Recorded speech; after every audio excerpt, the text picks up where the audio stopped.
Hey, everybody. Thanks a lot for coming out tonight for the Accelerated Pilot. We're Sioux Falls Flight School with you. It's Clay Anderson here. And Troy, are you on the line too? Yes, I am. Oh, awesome. Well, we're here tonight. We're going to go through the private pilot Q&A session for ground lessons 3 and 4.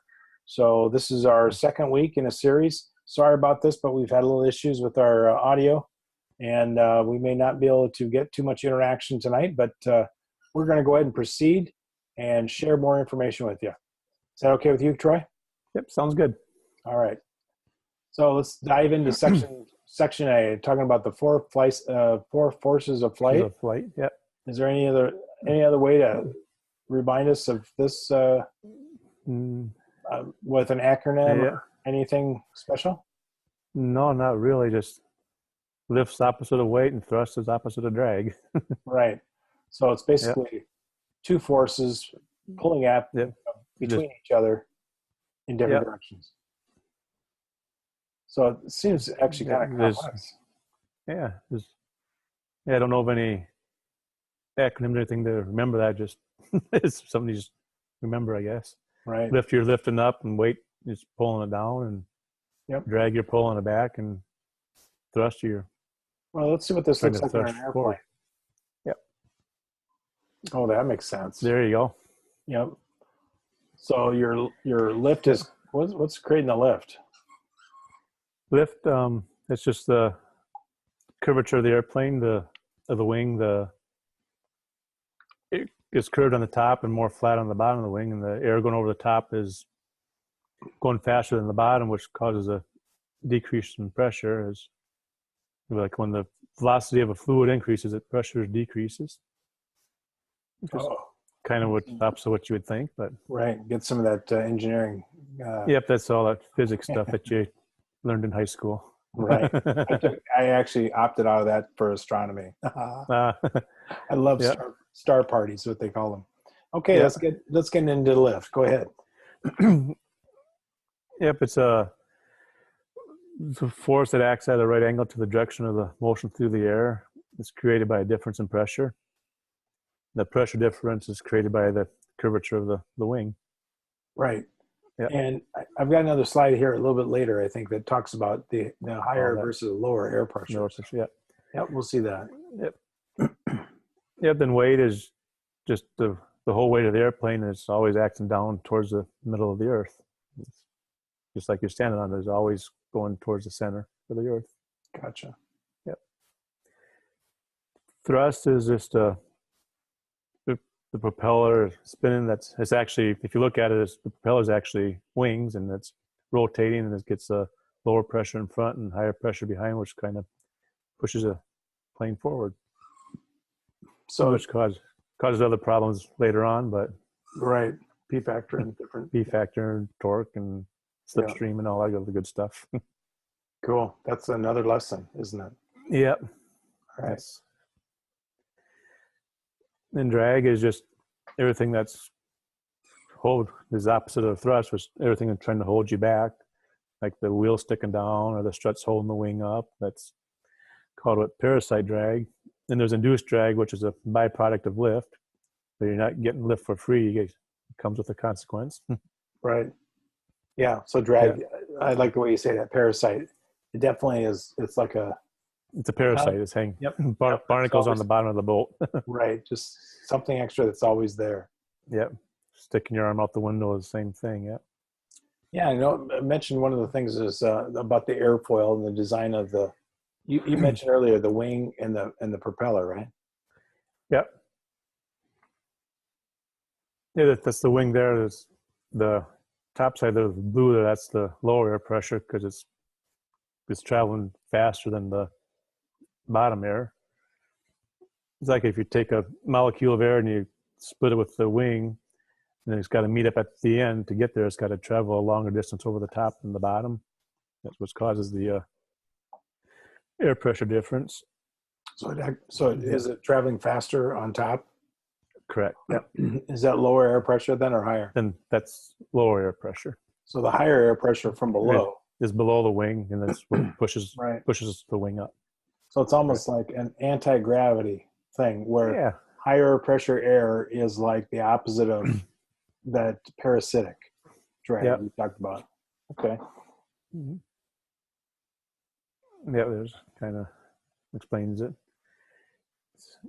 See the the dashes in front of the wing have to line up with the dashes at the end of the tail end of the wing, but to do that, it's got to travel faster over the top surface than it does the bottom. Okay, so the top air is traveling at the same speed as the bottom air below the wing as above the wing? It's traveling faster. It's faster, okay. Yep, because those dashes, like with the air molecules, they want to stick together, and when they get to the end, they want to be back together. So to do that, it's got to travel faster because of the curvature of the wing. What's the curvature called again? Right. There's a name for the shape. Right. One of those things you learn, but then you forget it after the test. Well, that's why we're here. And we're going to find out later on in tonight's webinar, ladies and gentlemen. Yep, it's camber or something like camber. That's exactly what it is. Good. Yeah. Here's a different photo. I don't know how nice it is, and it was more of a federal, website I found that on. But go ahead and tell us a little about what you see there. Like ground effect there. Remember the induced drag that you get as a byproduct of lift, which is like the wingtip vortices. It's just like a horizontal tornado coming off of the tip of the wing. And when you're close to the ground with about half of your wingspan, if you're that close to the ground. So if your wingspan is 30 feet, so 15 feet or closer to the ground, you're going to get ground effect. And what it is the wingtip vortice, it's like a horizontal tornado that's actually hitting the ground and wanting to push the plane up. Then once you get it up above your half the wingspan, then the vortices aren't hitting the ground anymore. They're just actually staying in the air. So that's producing less lift then. Yeah, it's the same lift, but it's just less induced drag, I guess. Okay. Less drag. Yeah. Right. Okay. Yep. I know, the other thing I remember as a kid with model rocketry and shooting rockets off everywhere, if you didn't have one of those little pans at the bottom, it was a silver or it was a disc that went around the rod. You slid your rocket down the rod and with a little, plastic straw. Yep. And if you didn't have that on there, it just go and go slow. Right. Yep. And so that's probably another thing. There's actually quite a few aircraft that are like hovercrafts. They're all based on that pocket of air that's created in that ground effect. Yeah. Yep. And you need to know that because if on takeoff you might lift off prematurely, or right. You're coming into land, you're too fast. It's going to cause you to float down the runway. That's the main difference you'll see with the ground effect, I guess. Yep, that's good. And now section B, we get into stability and the axis of flight. So this is Troy's expertise area. So. There you go. Yeah. Share some more knowledge, please. The 3 axes of flight. There's the longitudinal axis that goes from the nose of the plane to the tail of the plane, and you control that with the ailerons. Mm-hmm. And you got the vertical axis, which goes through the center of the plane vertically. You control that with the rudder. And you got the lateral axis, which goes wingtip to wingtip, and that's controlled with the elevator. Okay. Yep. And really exactly where that center piece is coming through and where the longitudinal piece is coming through and where the lateral axis is coming through is exactly about where 2 people are sitting with their yokes as a student and an instructor. Excuse me. And that's why the design has not changed, because it's like almost equilibrium within those 3. And we're going to get into a little bit more of that later here, but it's a good design, isn't it? Yep. Let's dive into a little couple of these. And some of these pictures are a little different. So, longitudinal, that's a long... Longitudinal stability, that's along the longitudinal axis, which is the nose to the tail. Okay. It's just more of your pitch is what that stability is, what that longitudinal is. And because the center of gravity is right there where that pilot sits, that's really where everything kind of, aft or forward, CG and and that center of gravity is, when you do weight balance, is pretty important. If you get it too far forward, you might not have enough elevator control to lift off the ground, or if you get it too far aft, if the airplane stalls, you may not recover. Right. So weight balance is pretty doggone important. Pretty important. Yeah.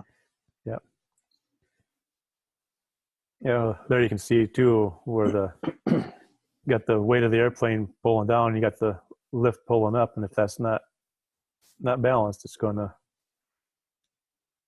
either nosedive or it's going to tail dive. Right. So in this, I can't really tell you what airplane this is, but in the tail force, is that just kind of the normal? I think most aircraft are that way. Yep, where the tail force is actually a upside down wing. If you look at your tail. Right. Yep. Now this was kind of a unique picture. I kind of like this, and when I looked at it, I thought, if you're in a turn, this is where lateral stability is really your. It's where it becomes a function,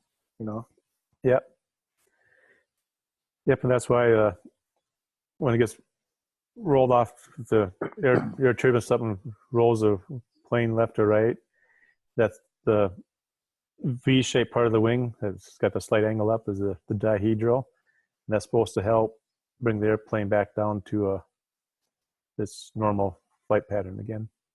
Kind of so it creates less lift. So it automatically kind of goes back. Kind of goes back down to where it should be and back to level flight again for you. Okay. Now here's directional stability, and it really gets more into the turning stuff like that. Turning plane, a little more complex. Yeah. This is again all your geometry and physics that you learned in high school.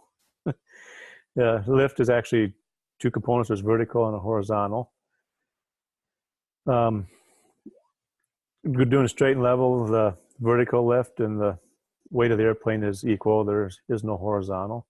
Right. But no, when you bank the airplane, you always have to increase the back elevator pressure to maintain your altitude. You're pulling the yoke back a little bit on that? You're pulling the yoke back, increasing the back elevator pressure. Just to maintain your altitude. Right. Because if you still got, when you're level flight, if the airplane's 1,600 pounds, you got 1,600 pounds of lift. But when you're turning, some of that vertical lift turns to horizontal. So now you got 100 pounds of horizontal, but you only got 1,500 total. So you got to pull back on the yoke to increase your total lift back up to 1,600 again. Right. So what I see in the second picture on the lower right says the resultant load. So the higher the angle, or the total load is moving off your center, resulting in a heavier load of weight. Yeah, that's what's called your G-force. Yeah. Right. And so your steep bank turn, and steep is what, 45 to 50? Yep, I think consider medium up to 30 degrees. Yeah. Okay. So the higher your bank, the less. Right. The more you have to pull back on the yoke, and perhaps even use more throttle to maintain that altitude, because you're loading up the plane with extra that lift component. And so now if you're at gross weight at 1,600 pounds and you go to a 45-degree bank, that's 2 G's, so you're going to be holding up with 3,200 pounds of airplane. Right. So it's instead of 16. A lot harder to keep it going. Yep. So straight and level flight is a perfection thing that we all try to improve on. That's right. Now here's a kind of a cool thing about stalls. Let's just talk a little bit about the relative wind and how that affects a wing. The relative wind is what the wing is actually seeing. In normal flight, it's when you're not stalled, it's just this nice smooth airflow over the wing. But then when you get close to the stall position, the air gets more turbulent. as the angle of attack increases on the wing. So that yeah. Yep. So that disrupts the airflow. Yep. So you're getting less lift. Right. So then it's going to. So is that the angle of attack that we've talked about? Yeah. The angle of attack would be like the chord line, which is the leading edge to the trailing edge. Right. And get like on the top one there, the angle of attack's close to 0. Right. On the bottom one, it might be 15 degrees or whatever. And you get up to 16 degrees, that's too much. It's going to stall on you. Okay. But the relative wind is what the airplane sees. It's not what you see. Right. Because even at that angle, you're going to be climbing. So it's just it's all based on the wings point up 30 degrees, but the relative wind might be only 15. Right. Type of a situation. Okay. I threw this in there because it was part of the training, but let's just take us from the top there, if you will. Just what's happening to the instructor and the pilot when they start, doing a spin? Some people call it fun, and some people call it scary. Yeah. I think everybody calls it a little bit scary. Yeah. Yeah. Well, a spin is just a aggravated stall that starts in auto rotation. Right. And that comes from when you stall the airplane. If you're not coordinated, if the nose is yaw on left or right, one wing becomes more stalled than the other wing. So that wing's going to, like if you're yawing to the left when you stall, the left wing's going to be more stalled than the right wing. So that one's going to drop faster. The left will drop faster than the right. And then the nose is going to want to kind of elevate into the relative wind. So then it's just kind of a repeating process as your left wing drops down, the right wing comes up, and the nose weather vanes to the left into the relative wind. Now the left wing's even more stalled, the right wing's less stalled, but now you're still rotating in the relative wind, and it just keeps going around and around and around. Okay. Then to recover from it, you just kick the opposite rudder till the nose stops, till the plane stops rotating. Okay. Then you go bring the power back to idle, do the opposite rudder till the nose stops rotating, and then push the control yoke forward. And then when you do that, you're going to be right at red line. So that's why you had the throttle back to idle. And you ease out of the dive. You don't want to do it too fast because you also have an accelerated stall and have another whole set of circumstances. Probably nice to do this at a couple thousand feet above the ground, right? Yeah. Yeah, because I remember I did them in the 150 at one, just like an incipient, like a half turn spin is about 1,000-foot drop. Yeah. Yeah. So. And you got a lot moving on in your head at that same time. So. Yep. So. Yeah. Okay. Very good. Section C, we're going to move into the aerodynamics of maneuvering flight. And these are going to be, the things that if you've already started flying, you're going to start really working on different, just at least the aerodynamics of this. But these are some of the maneuvers that you got to accomplish and you got to achieve. So climbing flight, I think I've got an illustration here that talks about that. Let's go ahead and visit about that. Yep. If we get started out at level flight, you just got everything's all normal. You got normal lift, and then to start your climb, you increase the power and you increase the back elevator pressure, which is going to give you more lift. So now lift is greater than weight, so you're going to start your climb. And then it kind of goes down. Right? Kind of. Then once you get stabilized, it'll stabilize out again. Yep. Okay. Let's go to left turning tendencies. We talked about that earlier about the P factor and yaw. Yeah. Yeah. I guess the easiest one to see is be the torque. Because if you're looking at the airplane, from the cockpit, the propeller's rotating clockwise, which is going to naturally want to roll the airplane to the left. Then as that's your torque, then spiraling slipstream is the propeller's rotating clockwise. It also creates a corkscrew wind effect, rotating clockwise around the plane. Just the left side of the tail and also wants to turn the nose to the left. Right. Kind of a And combination. yep. And you have the P factor, which is if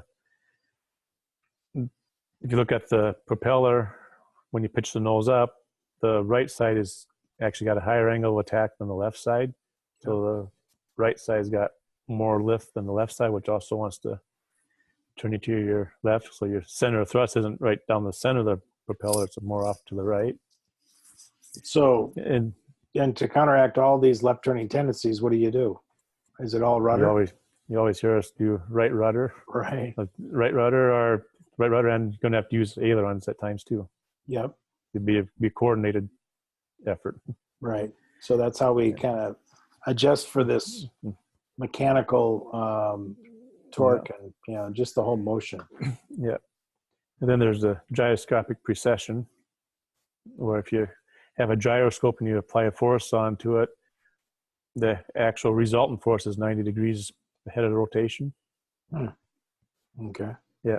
So like your gyroscopic would be your engine or your propeller spinning. propeller, right? It acts like a gyroscope.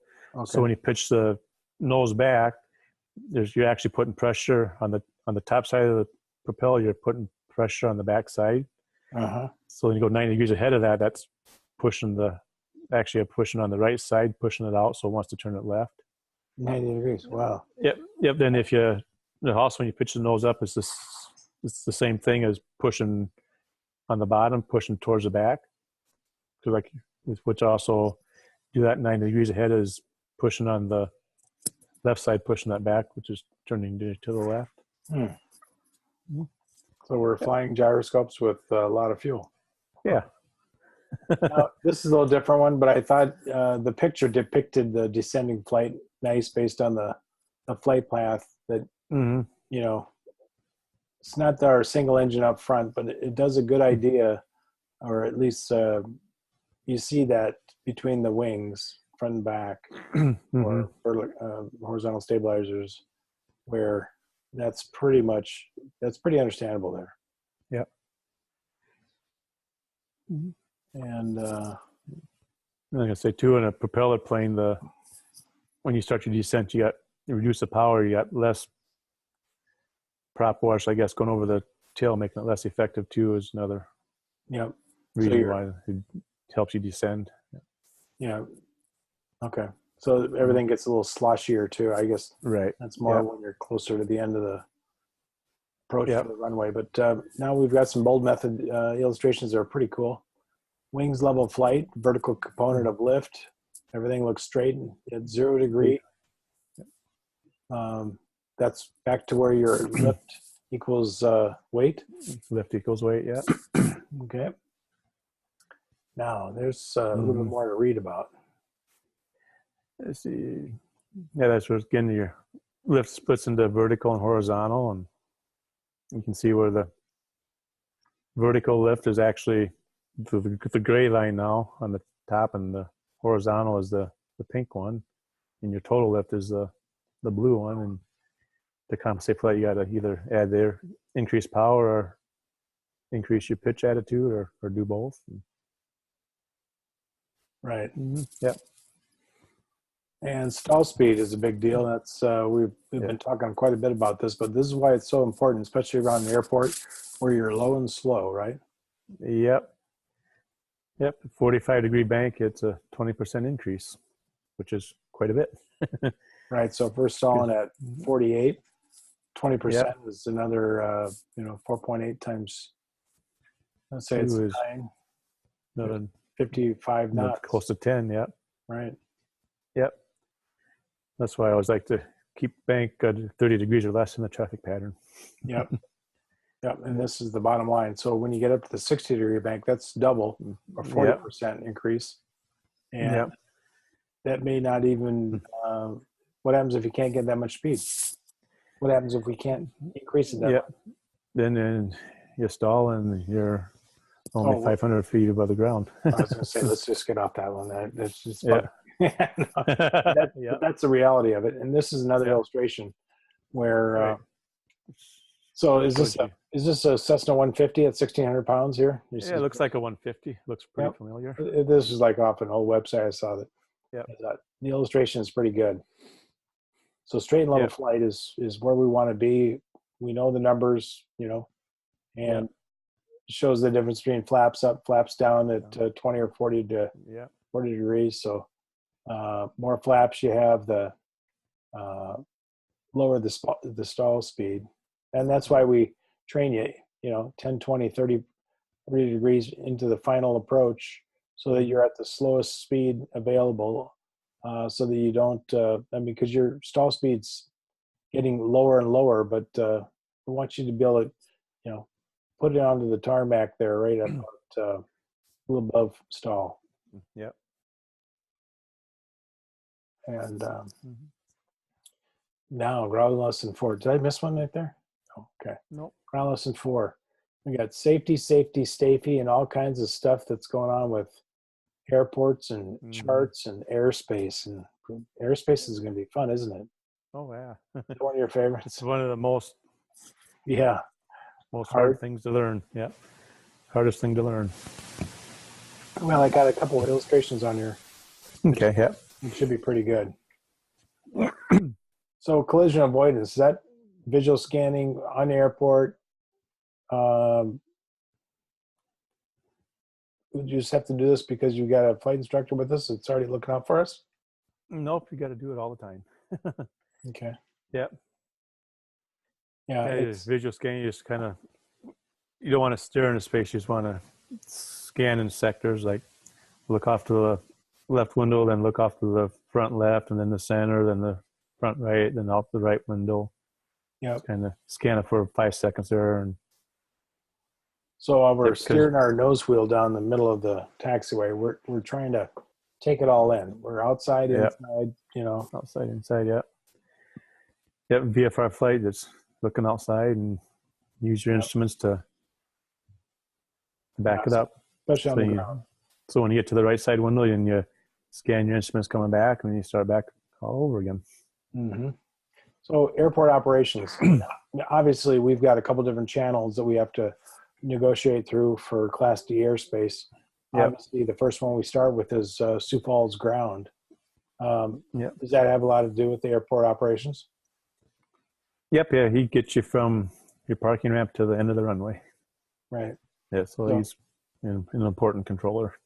So what else is that guy looking at on ground on that signal? No, he's looking at you, and he's looking at all the other aircraft and lawnmowers or trucks on the runway. Trucks blading snow off. Yep. You might see critters running across the field. You never know. Yeah, we got a lot of construction going on still. Yep. Under right-of-way rules, talk a little bit about that. I mean, if I'm in a 172 single engine, I'm pretty mobile. Talk about that. The right-of-way rules is usually the less maneuverable has a right-of-way. So like a balloon would have a right-of-way over an aircraft. And a pretty much fighter jet over a Cessna 172? Is that more of a speed issue? That'd be more of a speed issue, I would think. Yep. And so if I had a Boeing 737 coming in for a final approach, and Lobo is out there in an F-16 trying to hot dog his way in there. Yeah. Who's going to win on that type thing? I guess I don't even know. Yeah. Well, if they're coming into land, it's the one at the lower altitude has got the right of way. Okay. Regardless of size. Yeah. Okay. But then there's a stipulation you can't use that to take advantage of if you can't dive down to get the right of way. Yeah. Well, as a heroism, I saw him do that one time. But anyway, hey, yeah. Minimum safe altitude. Safe altitudes. In general, it's an altitude that'll permit a safe landing. Okay. And it depends on like if you're sparsely populated or over a congested area. Right. I think it's sparsely populated is 500 feet. You got to stay away from, or congested area was 1,000 feet. within like a 2,000-foot radius. And I understand that frozen water over rivers or lakes rather is 25 feet. Is it? Yeah, it sounds like Okay. it's really. Hmm. That's what I heard from another instructor one time. Yeah, we had some really nice pictures of cabins on Lake Poncet to prove that. Anyway, Yeah. that's just one of the ideas of safe altitudes. There's probably nobody else out there flying around in the middle of a water area. Right. Yeah. So taxiing in the wind, I know this gets to be a big thing if you got several taxiways and several different runways to take off of.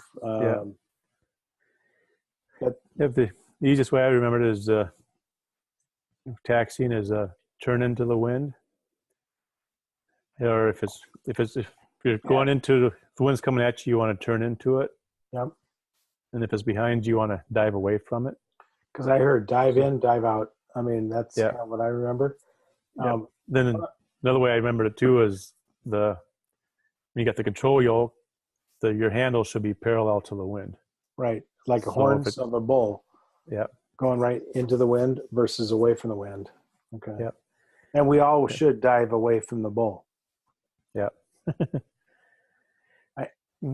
And part of it, positive exchange for flight controls. That sounds like something the student pilot's always working with an instructor. Yeah, but it's basically saying, okay, it's your plane, or okay, I got the controls now, it's my plane, and just to know who's actually got the controls. So, and that really has to be hit home with a solid, audible, positive exchange. Yeah. I have control. Yeah. You have control. Yeah. Okay. Now getting into different kinds of airports. This is we're all getting closer to the airspace stuff. So talk a little bit about controlled and uncontrolled. A controlled airport is like we have at Sioux Falls here. You got to talk to the controller. It's a controlled airspace. It's usually B, C, or D airspace. Usually have controllers. Uncontrolled would be the smaller airports like the Lincoln County or Canton or Laverne or Mitchell, Huron, all them little airports. There's no operating control tower there. And runway layout, is that something we should know in advance if we're going to fly into some place? Is that kind of Yep. You need to know the runway directions, and they're all aligned to magnetic north. So if you're landing on runway 15, you should be heading 150 generally on your landing. I guess that's the real basic part of it anyway. And the traffic pattern, is there a standard that all pilots should be doing, or is it just whatever is dictated on the airport? Yeah, generally it's 1,000 feet above the airport elevation, and then you want to do about a half mile from the center line of the runway. You want to make a half mile track around the runway. That way it's all the same from airport to airport. You know your 1,000 feet and where you should be at this point or this point in the approach. And what's a way a student's able to remember what's the normal traffic pattern if he's sitting in the left seat? Then it should be about at 1,000 feet. The center line of the runway should be halfway up your strut. So if you look out the window, the runway should be about in the middle of the strut. And what I keep trying to get at is, what direction do we take our turns? Well, generally it's to the left. Right. So we're making left traffic unless otherwise published. Is that correct? Yeah. Yeah. And just because that student, which ultimately is the pilot, is in the left seat, he's always looking to his left. To the left. Left traffic makes all the sense because you got better visibility, especially in a high wing. And that's kind of what we train for. But, we're going to have those days where we're doing right 360. Right turns. Right traffics and stuff like that. Talk a little bit more about airport visual aids. Do they have visual aids that we stop and look at? Or? Yep, they got the windsock there. It shows you the wind direction. Then around the windsock, they got markings that'll show you generally where the runways are laid out, so you give you an idea of which runway to be looking at. And some of them have visual approach slope indicators on the runways to tell you if you're on the glide path or not, if you're too high or too low. So if you're going to a non-towered airport, is it always usually a pretty good idea to kind of fly over the middle of the runway? Yep. Perpendicular to the runway? Yep. Fly midfield over. Yeah. Yep. And that way you get a good view of it that way. In Sioux Falls, we got a lot of different runways, a lot of different taxiway markings.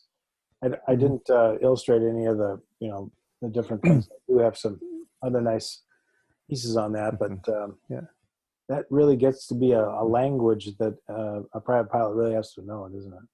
Yep, it's a whole another language. Yep, yeah, pretty much the taxiways got black and yellow signs, and the runways got red and white sign markings, and taxiways got the blue lights along them, so you know if you're on a taxiway. Right, especially at night.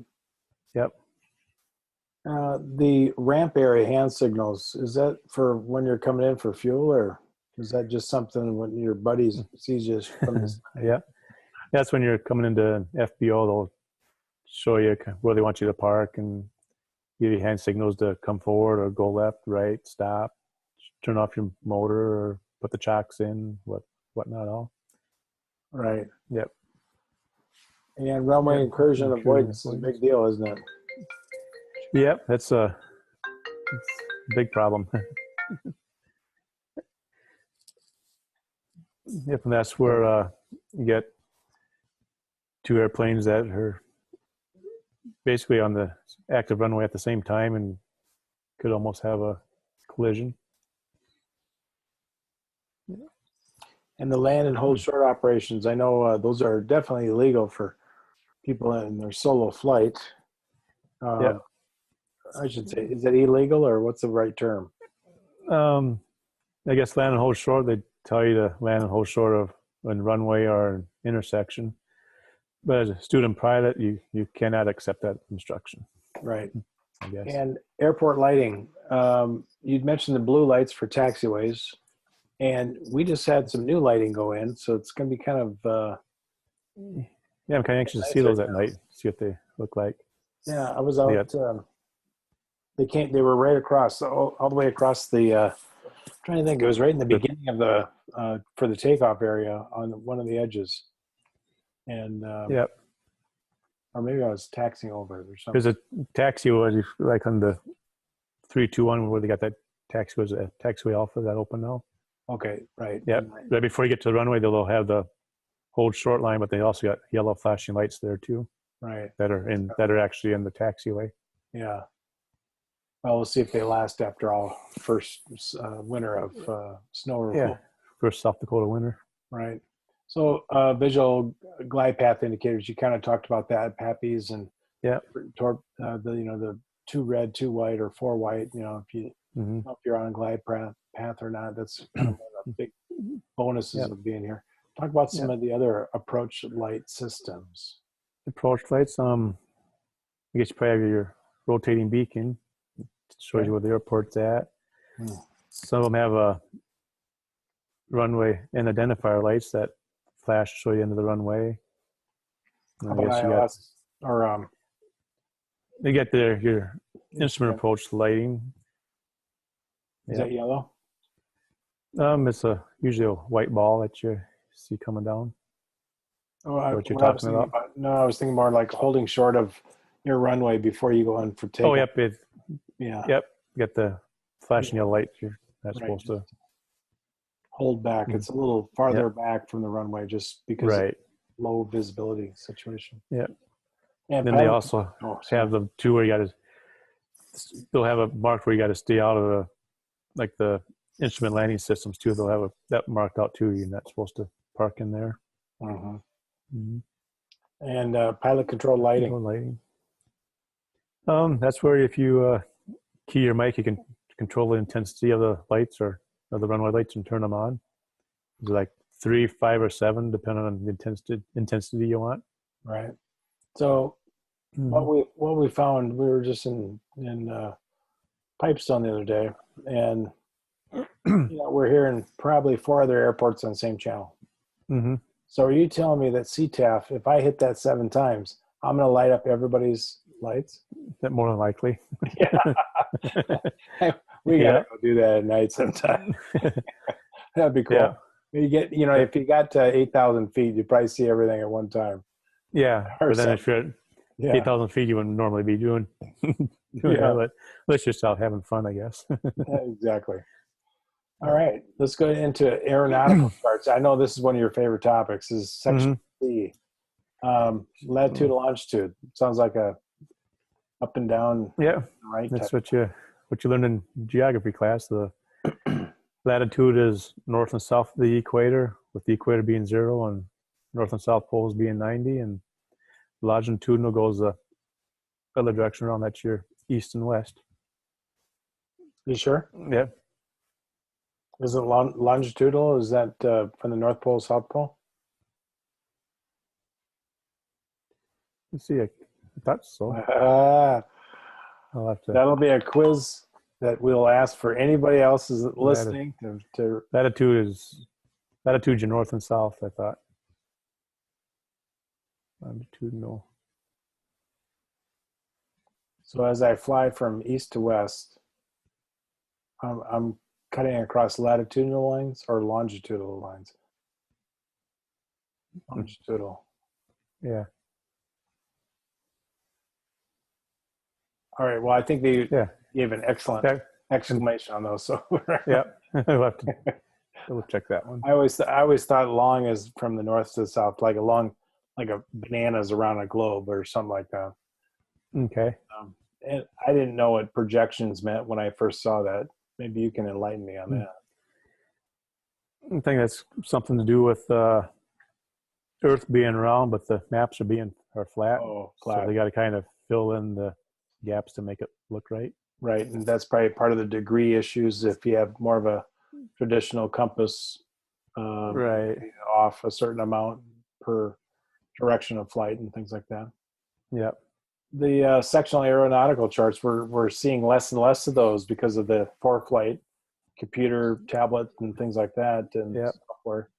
But that pretty much has been the backbone chart or map for aviation forever. Yep. Tell us a little bit about the difference between a sectional and a terminal area chart. No, they're basically the same thing except the scaling. The sectional chart is like 1 inch equals 1,000,000 inches, and the terminal is 1 inch equals 500,000 inches. Okay. No, that's the word. That's the WAC chart. It's a 500,000. Right, and I think they're discontinuing the WAC. Is that right? I believe so. And the terminal chart is even more yet. I'm not sure what that scaling is. It's okay. Yeah, and those are terminal charts are more for like your bigger airports. Get you a little more detail.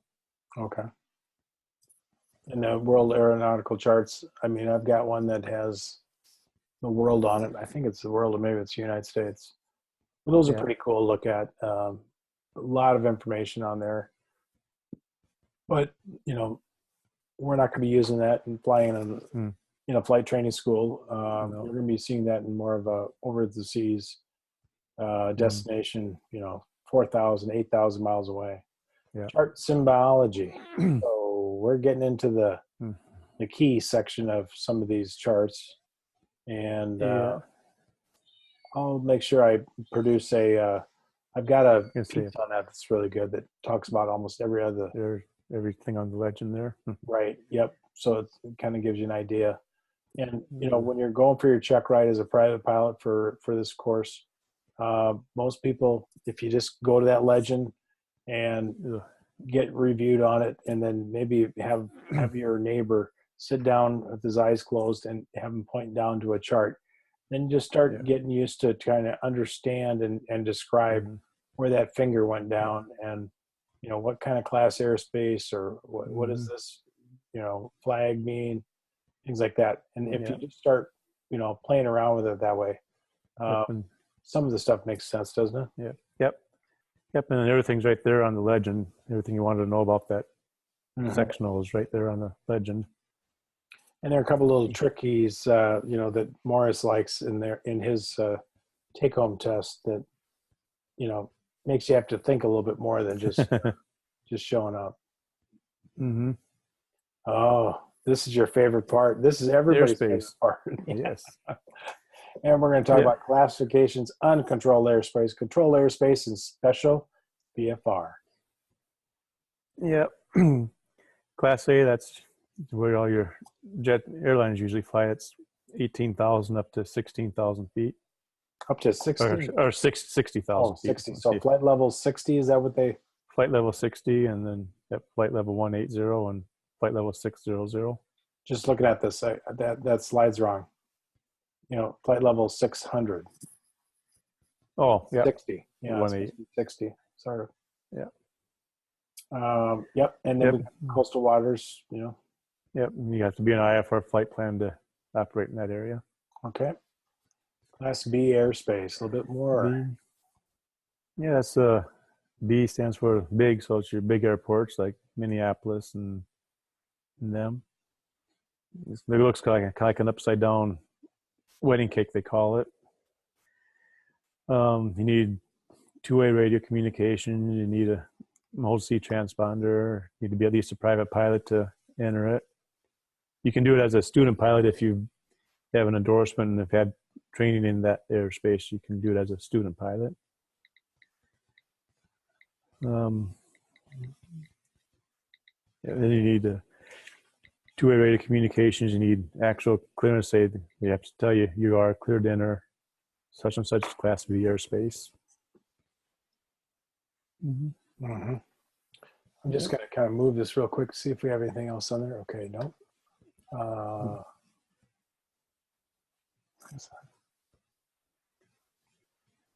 Class B airspace. We're back. Class C. So that's like an Omaha? That'd be like an Omaha airspace, yep. They usually got like a 2 rings, like a 5 nautical mile and a 10 nautical mile ring around it. Normally you go about 4,000 feet AGL. You need multi-C transponder, two-way radio communications. You can go on there as a student pilot. Yep. You have to establish two-way communications before you enter it. Yep. Okay. Yep. Class D, that's coming home. Yep, that's your Sioux Falls here. It's usually 5 nautical miles and then 2,500 feet above the ground. I guess there's not a whole lot. You don't need a transponder. But you need to communicate, don't you? Communicate, yep. Yep. And then if you don't have the communication, you can, of course, do your transponder squawk codes and look for light gun signals.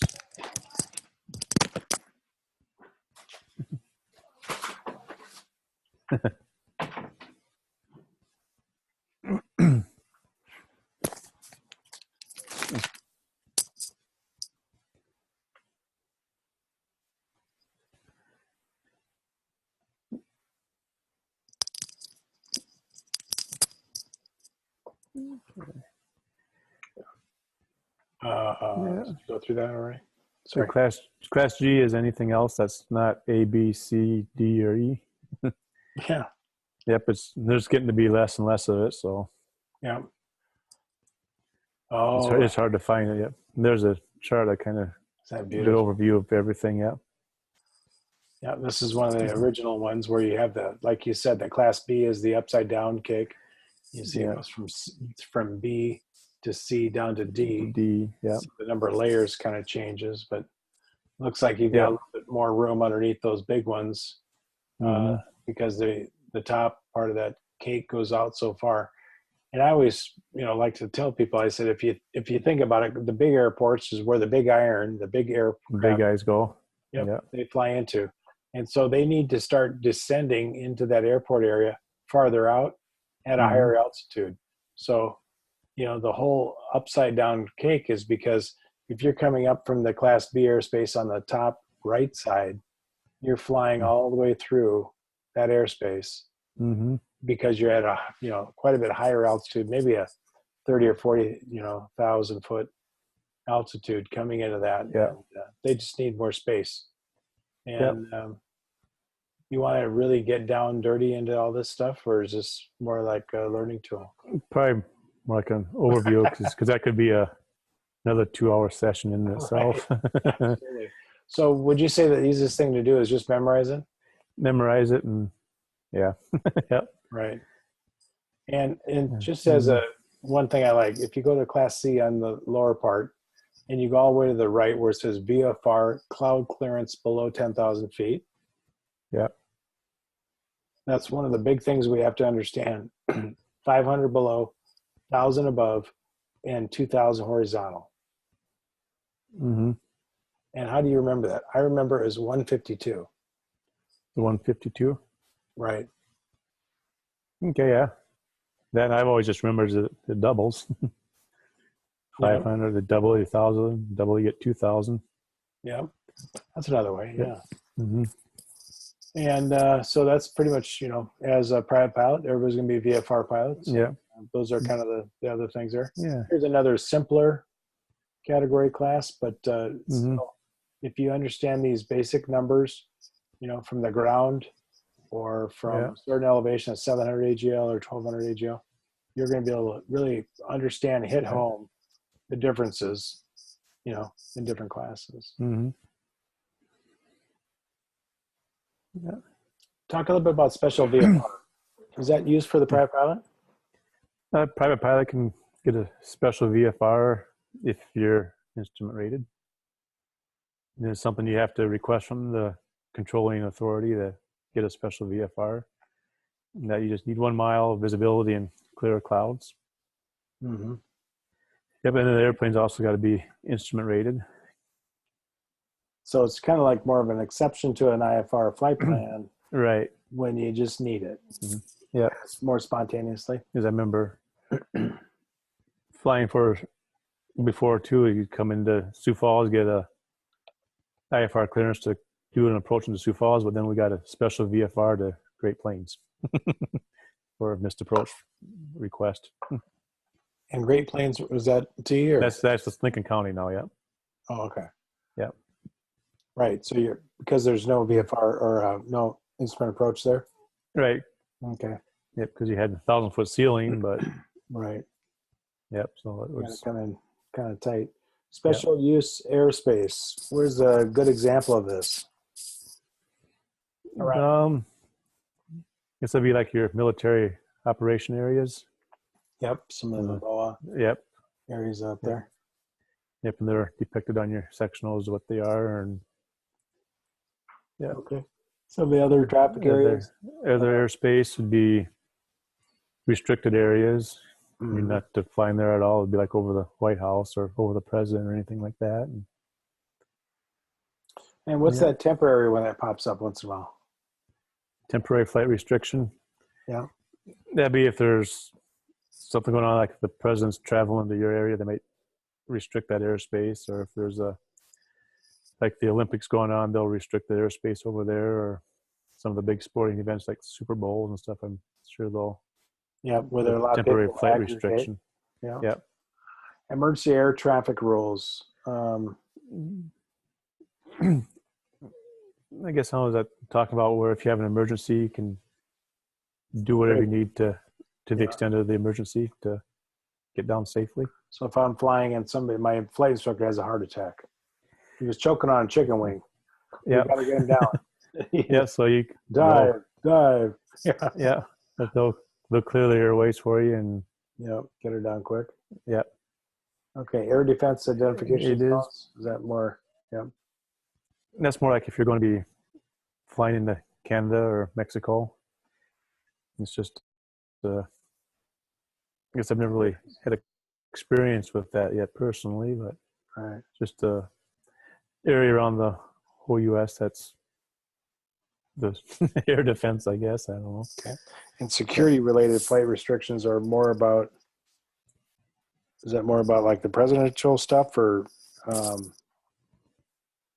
is that more black ops or I don't know, military use areas that. I would probably say more for like presidential, military type stuff, maybe. Okay. I guess I didn't. The last one I want to shoot. What happens for an in-flight interception if you get into a TFR, you get too close to some of these areas of special flight? What are you supposed to do if you get intercepted by two F-16s from the South Dakota Air National Guard? Yeah. They'll come up beside you and they'll rock their wings at you and flash the lights. And you're supposed to do the same thing and then just follow them back to follow them wherever they go. You follow them. Okay. And I also see number 3, you had a 121.5 is what they want you to go to. Go to that frequency up and they'll tell you you're getting too close, you need to turn around now or follow me to this airport. We're going to land and at least we'll meet you on the ground. Right. Yep. Get ready for a little time off. Yep. Yeah. And then if they do a quick breakaway, you're clear to go your normal business. And well, that's excellent, Troy. I think we had a fun night. I mean, boy, I should. And thanks a lot. And unfortunately, we had our audio issue that we just need to plan for a little bit better, I guess. And but hopefully, everybody was able to understand the material. It's pretty fast paced. But we're getting into more and more of the stuff that we're trying to make the definitions understandable. If you guys have any questions, feel free to let us know by email, text us. Troy, I'm going to leave you with the closing thoughts. No, this is a quick, brief overview of a lot of stuff, like all the airspace and sectional and stuff. Those can be 2 or 3 hours each on their own, if not more. So better to. So we'll get into more details on those as you do your more training, and so don't be too scared about it. We'll go over them in more detail later. Perfect.